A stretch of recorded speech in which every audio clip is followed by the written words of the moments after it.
tighten and brighten your skin. I did a peel and a TCA spot treatment, and here's what's happened. I'll describe it to you today. I'll also show you pictures. I'm on day 8 now. I'll give you the exact dosing today, exact formula so you can reproduce it. No gatekeeping.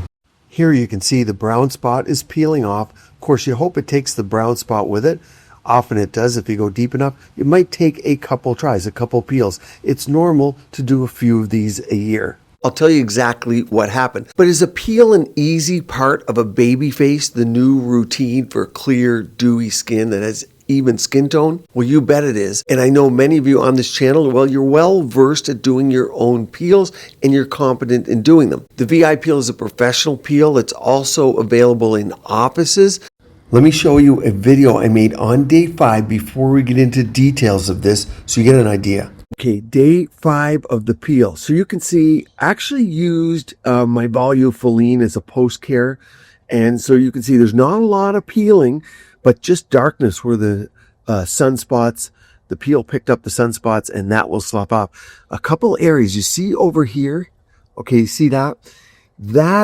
Those are a couple of brown spots that came out of nowhere. Maybe you guys experienced that. As we age, dark spots come we never knew we had. I hit that with a 20% TCA, 2 layers on day 3. Day 3 after the baseline peel that I'll give you the ingredients for in a second. And this is day 5. So you shouldn't do that because you haven't healed from the last peel. I would not recommend to do that. I don't have a lot of opportunity for downtime like this. So you can see that there. And that will just take a little more time to heal. I canceled my mountain bike ride because I want to play hockey in a couple days. And I thought, I'm not healed enough. It's a sunny day out there. But I want you to see that. That's 20% TCA that I added. Look that way so you can see it like a burn. But there are a couple of brown spots I wanted to get rid of once and for all. Skin type 4, a little bit brown I am. That makes that a little bit more dangerous. So, but that's what I did. Full disclosure. We'll keep following how that heals. I use the Plasma Restore Volufiline as my healing cream because it contains THC ascorbate and of course the lipofilling volufiline. The fat layer underneath the skin produces your hormones. You want to maintain that. For many of you not wanting to do your own peel, it's often best to see a professional, but there is another option. The reality is you also have peel pads, which you can do at home on a regular basis that aren't as deep as what I did. I know even when I'm doing peels in the office, people cancel the appointment because they're scared to peel or to have that downtime or do people even know that they've had a peel. It's somewhat unique to different societies, but it is a problem we have here. Remember, less can be more, and peel pads like AHA or retinol peel pads will fit the bill for many. But what I did was the original VI peel. You can step it up to a precision or add a booster to it, but this was a medium depth peel. And then I went back in 3 days later while I just started peeling. So I was just healing and just some of the skin was coming off. And I targeted specific sunspots with a 20% TCA. Now, I'll break down exactly what's in the VI peel, and I'll give you 3 of my best peeling tips at the end of the video. Now, I said the VI peel, and I've been using that on patients and myself since 2006. I said it's a medium depth peel. So what exactly is in it, and what will it do? Think about reduction of sun damage, fine lines, pigmentation, and acne. Those are the 3 main ones. It kind of gives your skin an overall reset. So here's the science-backed cocktail that makes this peel work. What's in it?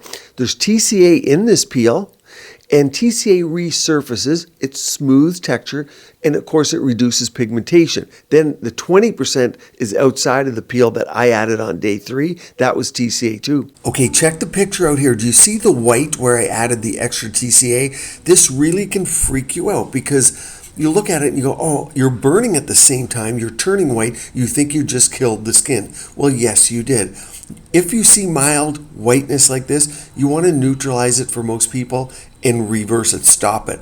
I actually added a second layer. I can deal with the consequences of it. Not everyone can, but no frosting. Know what it is, know how to neutralize it, and reverse it. It's denaturing of the proteins in your skin. Not all peels frost, but TCA does.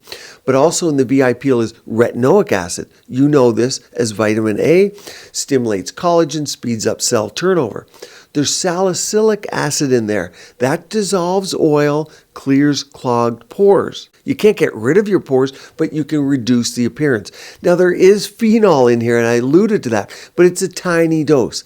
That provides that deeper penetration, especially for pigmentation-prone people or people with a lot of pigmentation. And then there's vitamin C in here, or ascorbic acid. That has a high antioxidant power, and vitamin C, of course, gives that brightening effect. So synergies in your combination peels like this allow you to avoid the deep, I would say, peels that have a lot of side effects because you're just using one item. There are people, if you're just starting out on your skincare journey, you're 50 plus, you have a lot of sunspots, you might do 6 to 8 weeks apart as you heal, or I just do one a year. It's been 2 years since I had one. You do the peel, you get a little bit of itchiness on day 2 to 3 to 4. You start to peel on about day 3. You're done by about day 7 or 8. And these TCA spots, they just came off literally last night. Here's day 3 for me here. You can see because I moisturize a lot, I don't get the sheets that are peeling off my face, but I'll sit there on my computer and I'll get skin that's just falling off. I flew once on day 4 or 5, and when I looked on the floor over where I was working in the plane on my computer, there was skin all over the floor. I felt kind of bad, but you just kind of flake off. You need to be prepared for that. And if you don't hydrate well, yes, you'll get sheets that are peeling off. So you can see the pictures here from when I added this 20% TCA. You can see that it just got dark. At first I had frosting, so it turned white, but understand that a lot of people won't want to do this. I'm a skin type 4, so it gets a little more dicey when you do something like this. And I went past the frosting stage, and then of course it gets dark, and then it peels and crusts off. The risk here is threefold. One is hyperpigmentation that you just get because of the peel and the healing. Number 2 is hypopigmentation. So you, especially if you get darker skin, you can get a halo area where you spot treat. Often that goes away, it can take months. Or you can get PIH, which is the post-inflammatory hyperpigmentation from the actual healing process. I suppose you could add a 4th in terms of a pure burn, which of course this look like, and that could lead to scarring.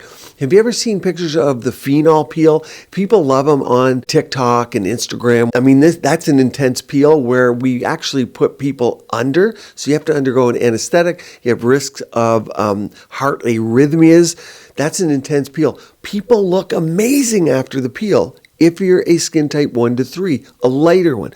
Well, this is nothing like that, but the crusting I had will resemble some of those phenol peels. You can see what happened to my face where I added the TCA, how aggressive that got. I think many of you would freak out if that happened to you. You don't have to go there. You can just add that 20% TCA precisely to those stubborn spots. Again, the lighter the skin color, the safer it's going to be. Now, here's a couple peeling tips for you. Number 1, hands off. When it looks like this, you're tempted to peel it off, but let the skin lift off naturally. Even if you had something to do like me filming today, I wouldn't go pick it off. I'd just say to you guys, hey, I'm in the middle of a peel. Luckily, it came off yesterday. That's just luck. Now think about your skin barrier. Number 2, you want a barrier boost. Use a gentle barrier cream or post-peel balm to reduce your irritation. Luckily, the VI peel comes with its own that has a little bit of steroid in it, which is great because it stops some of the itching. I use Plasma Restore Volufoline post-peel as well. You can see that here. That'll help your fat pads. Your fat pads produce estrogen in your face. Next is number 3, avoid sun like it's your ex. Use mineral SPF daily, even if you're inside. If I'm inside, I'm getting sun, or if I'm going to drive the car, I still wear it. I was going to go up skiing. It's springtime.